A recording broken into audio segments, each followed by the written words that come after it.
elected government will take over on 01 January January 2026. Correct. সরকার বলছে জুনের মধ্যে নির্বাচন, উনি বলছেন যে জানুয়ারির 1 তারিখের মধ্যে নতুন গভর্নমেন্ট দেখবেন উনি, নতুন গভর্নমেন্ট দেখবেন। How dare is, how dare is, is just how dare is. মানে আমি তো বুঝলাম না কিছু। এটা এটা এটা আমি বলতে পারি উনি ইউনিফর্ম পরে? উনি পারে না। আমার মনে হয় যে অ্যাকচুয়ালি উনি তো একটা এই গভর্নমেন্ট কর্মচারী, তাই না? উনি রাষ্ট্রের চুক্তিভিত্তিক কর্মচারী। কারেক্ট।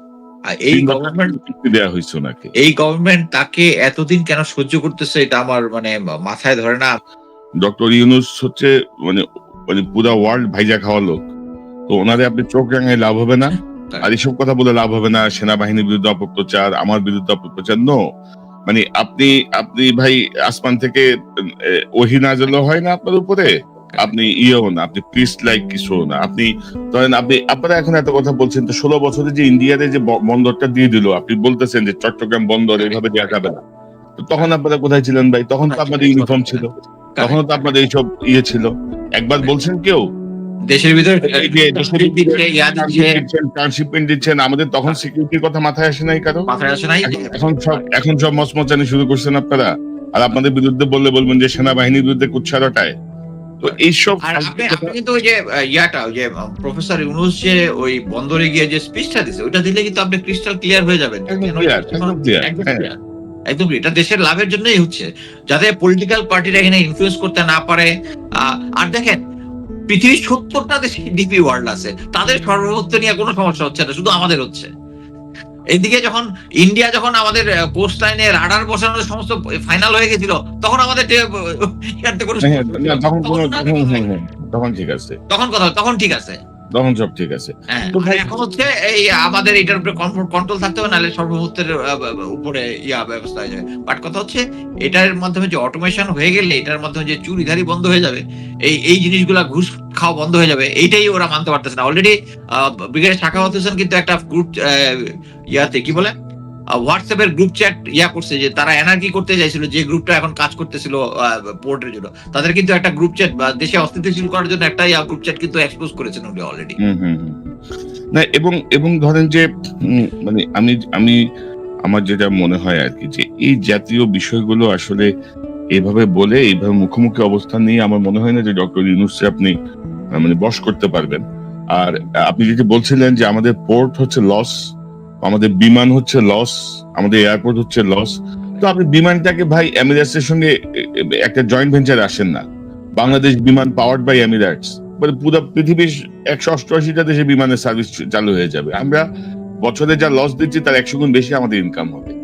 পৃথিবীর সকল রাষ্ট্র এটা করতেছে রে ভাই, এটা সার্বভৌমত্বের কিছু না, এটা বিজনেস। সেগুলো যেমন ধরেন তিনি আরেকটা পয়েন্টে বলছেন যে সেনাবাহিনী অক্লান্ত ভূমিকা রাখছে 5ই আগস্টের পর থেকে। হ্যাঁ, অবশ্যই চেষ্টা করছে, অবশ্যই, এবং এ ব্যাপারে তো কোনো দ্বিমত নাই। যখন পুলিশ ছিল না, যখন পুলিশ সব পালিয়ে গেছে, সেনাবাহিনী রোলটা প্লে করেছে। কিন্তু তারপরেও তিনি বলছেন এখানে দেখেন, অক্লান্ত ও নিঃস্বার্থ ভূমিকা সত্ত্বেও বিভিন্ন মহল হতে সেনাবাহিনী ও সেনাপ্রধানকে টার্গেট করা হচ্ছে। সেনাবাহিনীকে কেউই টার্গেট করছে না, আমি প্রথমেই বলেছি। এবং যে কথাগুলো আপনি বলছেন, আমরা জানতে চাই বারবার, এই যে 626 জন বা 27 জন যে নাম্বার, এই এখতিয়ার আপনাকে কে দিয়েছে? তাদেরকে নিরাপত্তা দিয়েছেন, ভালো কথা, তাদেরকে ছেড়ে দেওয়ার অধিকার কে দিয়েছে? কে কাকে দিয়েছে? কারেক্ট।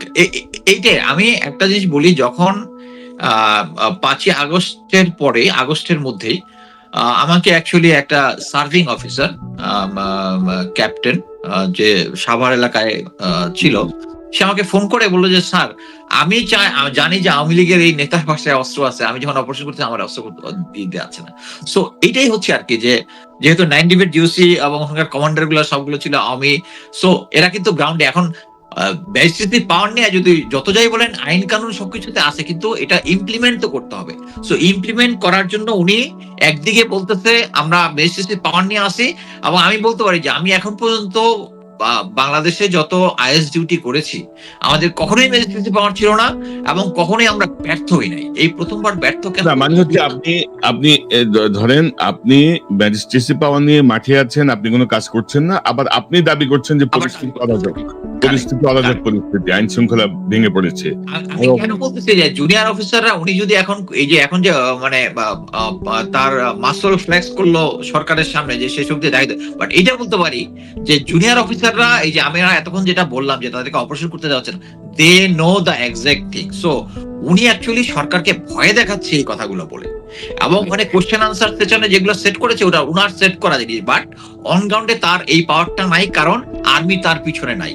এখানে উনি বারবার সেনাবাহিনী এবং সেনা প্রধানকে বলার চেষ্টা করতেছে যে আমরা সেনাবাহিনী এগেন্স্টে, আমরা কখনোই সেনা প্রধান এই সেনা প্রধানের এগেন্স্টে বলেছি বিকজ অফ এই এতক্ষণ যে বললাম যে উনি আওয়ামী লীগকে পুনরুদ্ধার করতে চাচ্ছেন, নিষিদ্ধ করতে মানা করেছে। উনি তো সিরিজ, এটা তো না যে একটা বিচ্ছিন্ন ঘটনা বলার সুযোগ নেই, একটার পর একটা একটার পর একটা একটার পর একটা। এখানে আমরা শুধু বলতেছি সেনাবাহিনীর এগেন্স্টে আমরা কোনো কিছু করতেছি না। সেনাবাহিনী এখনো যে মেইন ফোর্স যেটা আছে উপরের দিকে 30-35 জন ছাড়া সবাই কেউ ইন্ডিয়ার হেজিমনি চায় না। এই যে মনে করেন যে আমি আমার কয়েকটা সত্যি বলছি, 24 ডিবের জিওসি নতুন জেনারেল মুশফিক গিয়ে প্রথমেই সে যে ফেনী ওখানে যে শেখ হাসিনা যে ব্রিজটা দিয়েছে ওখানে গিয়ে ওখানে ডিফেন্স সিস্টেমটা ফাইনাল করেছে, করে রিকমেন্ড করেছে ওখানে যে ইন্ডিয়ার জন্য যে যে জায়গাটা দিয়েছিল, এটা তো ইন্ডিয়া অ্যাকচুয়ালি তার মিলিটারি স্থাপনা করতো ফিউচারে, এখন শুধু জাস্ট ব্যবসা বাণিজ্যের কথা বলে যে এটা তাদের ইপিজেড বলার চেষ্টা করছে, বাট ওই জায়গাটার মধ্যে একটা ব্রিগেড প্লাস স্ট্রেংথ করার চেষ্টা করছে। এটা কিন্তু করতেছে, মানে এটা হচ্ছে একজন বেসিক অফিসার কিন্তু তাই করবে। হ্যাঁ, বাংলাদেশ আর্মির অফিসাররা এইরকমই এবং দে আর ডেডিকেটেড, বাট ফিউ সিনিয়র যারা আছে, এবং দেখেন এত কিছু করার পরেও যে সমস্ত জেনারেল গুলাকে নিষেধাজ্ঞা দেওয়া হয়েছিল, যে যাদের উপরে পাসপোর্ট সিজ করা ছিল, এদেরকে সবাইকে পালিয়ে যেতে দিচ্ছে। এরপরেও লোকজন কিছু বুদ্ধিজীবী আছে, এটা মানে কি বলবো, এদেরকে মানে অনলাইনে মুখ খারাপ করতে ইচ্ছা হয় কিন্তু করতে পারি না। ধরেন ওয়াকার সাহেব ভালো, ধরেন একটা বিষয় বলবো যে ধরেন তারপরও ধরেন এই গত 10 মাসে যে কাউন্টার কু বা প্রতি বিপ্লব এই জাতীয় কিছু হয় নাই, এটা একটা ভালো সাইন আর আমি মনে করি। কিন্তু ধরেন এই যে গদবাঁধা কথা, দেশে বিদেশি স্বার্থান্বেষী মহলগুলো পরিস্থিতিকে আরো অবনতি ঘটাতে চাচ্ছে।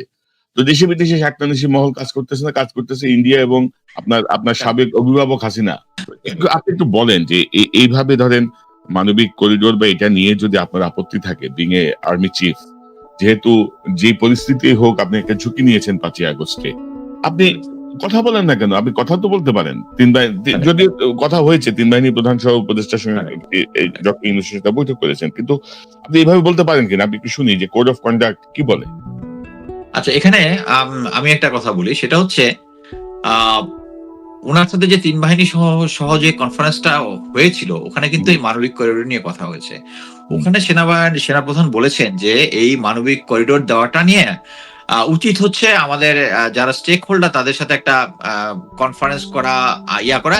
Where is his right? আমি মনে করি সরকারের এই করিডোর দেওয়ার ব্যাপারে আমাদের পাশের দেশের মুসলিম ভাই গাজার জন্য সলিডারিটি করে আমরা ভাষায় দিতেছি, বাট আমাদের পাশের দেশের মধ্যে মুসলমানদের অত্যাচার হচ্ছে, এই জানিয়া আমরা জাস্ট আর রোহিঙ্গা নিব না। এতগুলা রোহিঙ্গা নিছে, এটা বুঝতে হবে যে আগে প্রতিটা রোহিঙ্গার জন্য আমাদেরকে জাতিসংঘ দিত $5,000 করে, এখন দেয় $500 করে, $500 করে দেয়। সো এটা ফিউচারে এটা আমাদের কাছে একটা বার্ডেন হবে, এবং এইটার জন্য আমি যদি মনে করি যে আমাদের যদি ভারতের সাথে সম্পর্ক খারাপের রিস্ক থাকে, চায়নার সাথে যদি রিস্ক থাকে, স্টিল আমাদের প্রেশার দেওয়া উচিত। কি জন্য আমাদেরকে চায়না বলতে হবে যে তাই নাহলে তুমি আমার এই রোহিঙ্গা নেওয়ার ব্যবস্থা করো, আমি এটার মধ্যে ইনভলভই হবো না।